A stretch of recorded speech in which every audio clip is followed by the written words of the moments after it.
Hello. I dotted my I's and crossed all my T's, but stuff still happened. So what's up? We're starting off with a heist of merchandise valued at about $100,000. I'm going to talk to you about the price of being the very best. This past Tuesday, in the wee hours of the morning in New Bedford, Massachusetts, a crime took place that only one person can solve. Officer Jenny. Reminder, ACAB.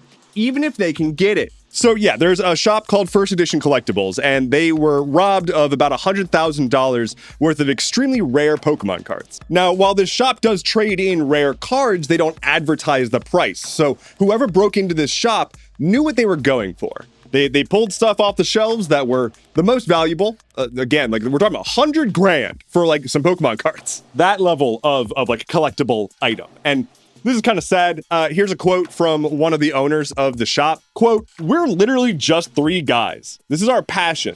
This is what we love since we were children." Which is, it makes me sad. At time of recording, they've closed up shop and they're figuring out what to do next. I've linked to some information about them in today's newsletter, but it looks like they're trying to get an online store set up. That said, I did learn that at this level, these cards are actually indexed and serialized. So an appraiser will go through the card and be like, okay, it's worth this much, and we're assigning it this serial number. They then put it into a case with a serial number on the inside so that if it does get traded, it can be evaluated, and in cases where it gets stolen, it can be traced back. Now, they could take it out of the box, but who would do that? The suspect is still at large, and while you know I love a good heist, and I almost always am supportive of the heister, in this case, the heisted, you've got my heart. Because as much as I love a good heist, I draw the line at stealing another man's Charizard. Whatever happened to honor among thieves? Anyway, stateside. All right.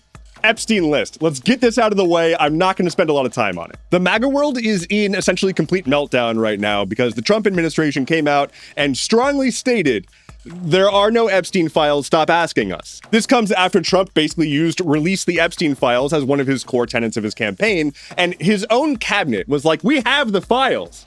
And then like 2 months later, they were like, psych, they don't exist. Trump then tried to double, triple, quadruple, quintuple down, telling people to stop talking about Jeffrey Epstein. That's how that works. Hey guys, that thing that you're all pissing me about, stop talking about it. I don't want to hear about it anymore. Now, look, I like to be skeptical about conspiracy theories, and I generally am.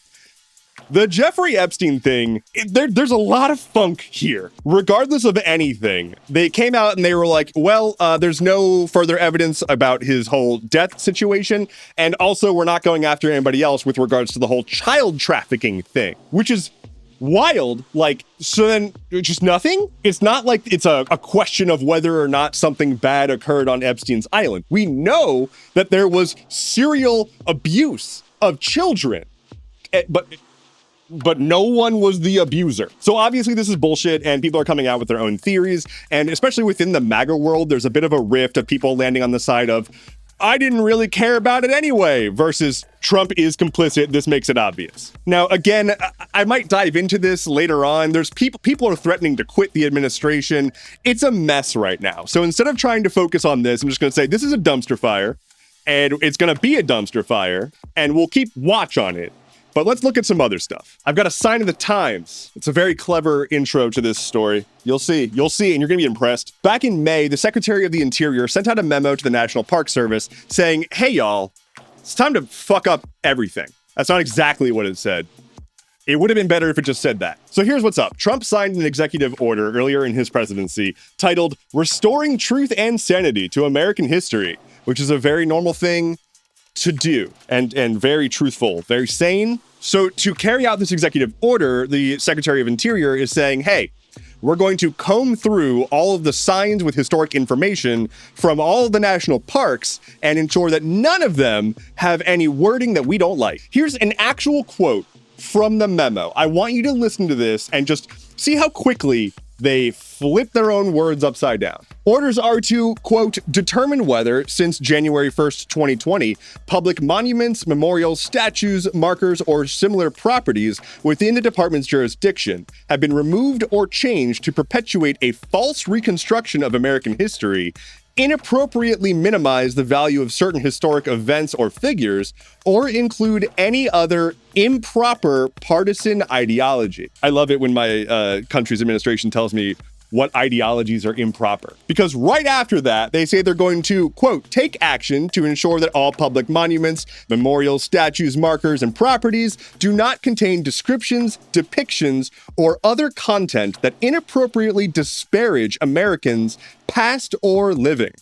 It goes on to say and clarify, including persons living in colonial times. History is when you don't talk about the bad parts. So that's a lot of words to say we want to take down signs that are critical of our own past, which is an absurd thing to do because these signs are explicitly there to teach people things like history. And hey, in American history, there's some bad stuff.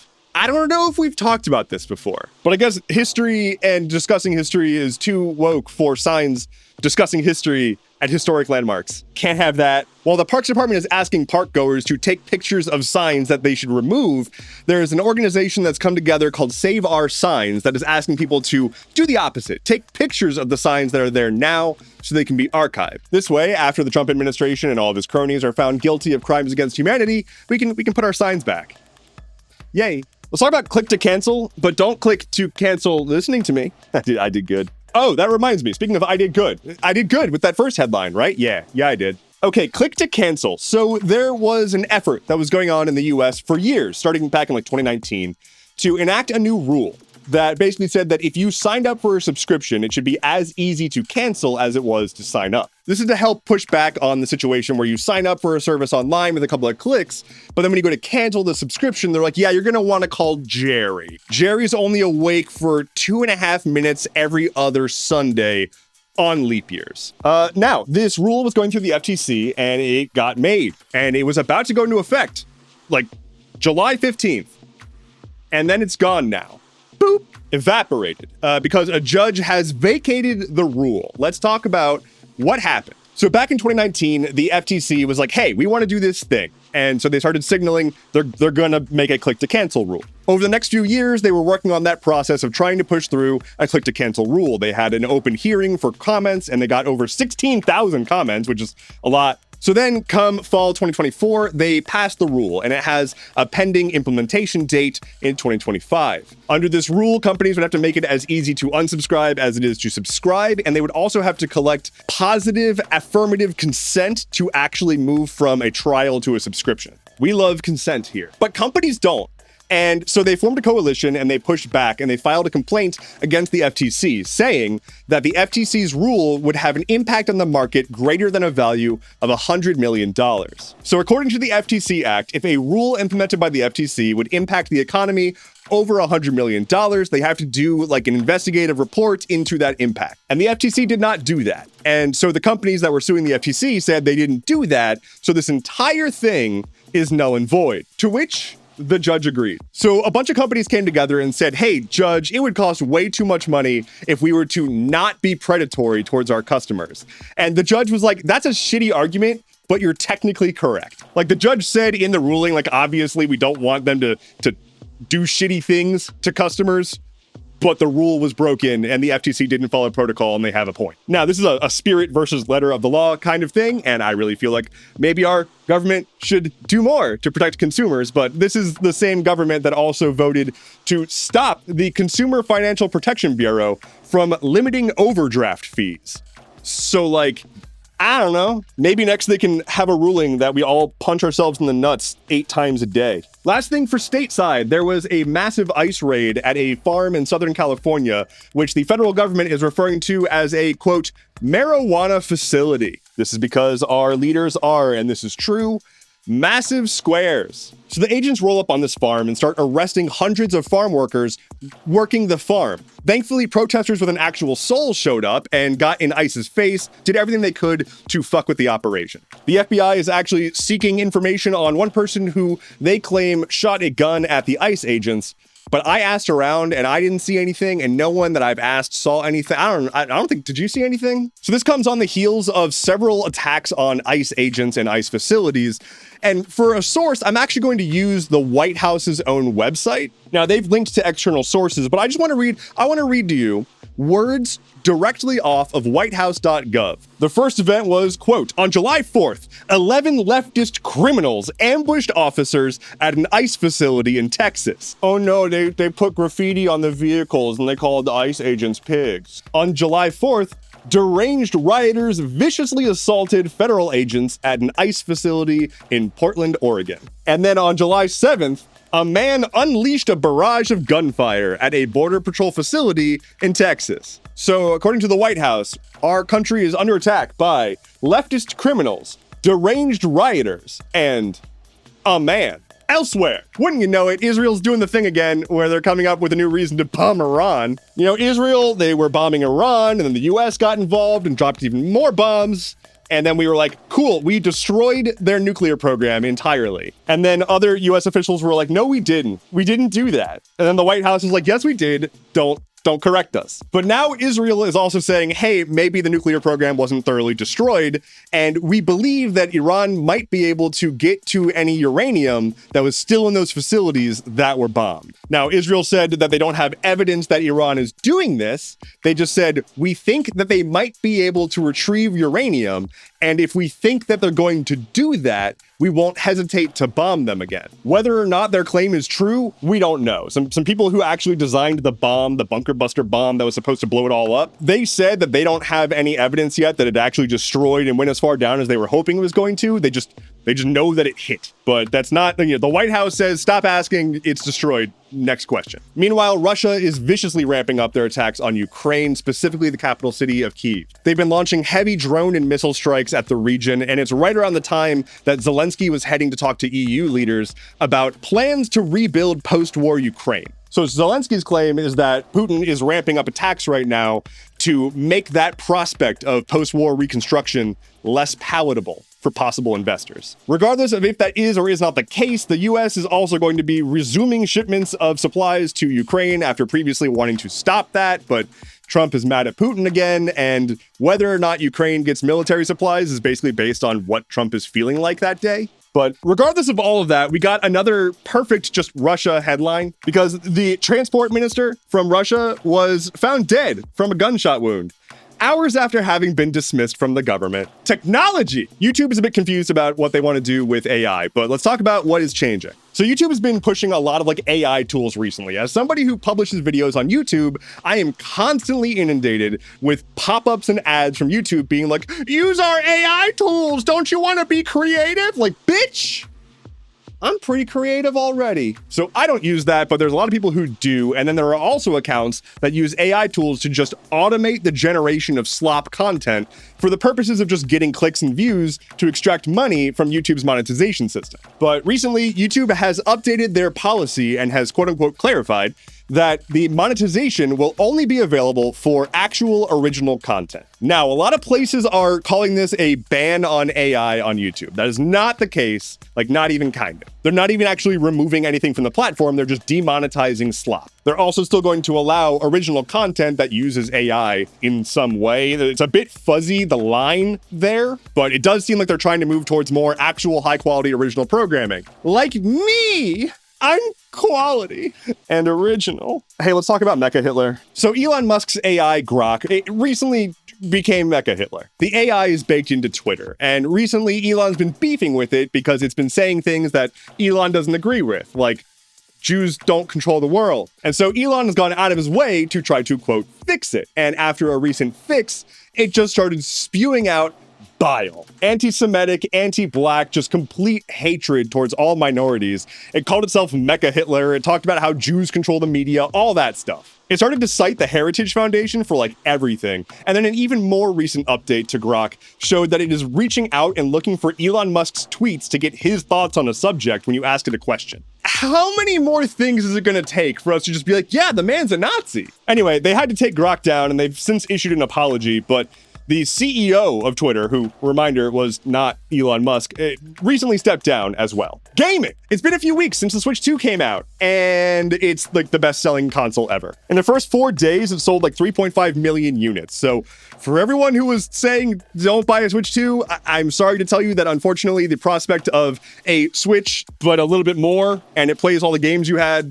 and it has a few new features, That was enough. Is that right? Is that fair? Is that good for the future of the market? No, but it was enough. Now, despite the incredibly successful sales numbers, there's also been, of course, some tumultuous news with the launch. There was an issue where people were buying their Switches at GameStop, and then they stapled receipts to the Switch, and it stapled to the screen, like through the box into the screen. But there's also been reports of people trying to use hacked game cartridges that they put into their Switch 2 and then immediately get banned. Their console is blocked from the internet, essentially bricked. And also, iFixit recently did a teardown of the Switch 2 Pro controller, which is an $85 controller, and they referred to it as piss poor regarding the repairability. Oh, last thing on Nintendo real quick. The FBI seized a website that hosted Switch games for emulation. So we've got our priorities in order. Hey, you're a murderer. Or maybe not. Stop killing games. This has been going on for a while, but there is a movement called Stop Killing Games that is an effort from consumers in the gaming industry to basically pressure companies to say, hey, stop having games that we buy that then just go away. If you've played modern games, you've probably dealt with this. Like, you pay for a game, the servers eventually go down, and now it's just useless. So there's essentially a movement that says, hey, this equates to planned obsolescence, and there should be something in place such that consumers can continue to enjoy the game that they bought even after the company, goes defunct or servers go down or what have you. Industry leaders are pushing back on this, saying that would make games prohibitively expensive to make. I would point right back to the story we had earlier about how companies don't want to be less predatory. And wrapped up in all of this, a very popular Twitch streamer named Pirate Software expressed that he very much does not like this movement, and people have not been very happy with him for that. That's not the point of the story, but the dude catastrophically can't take an L.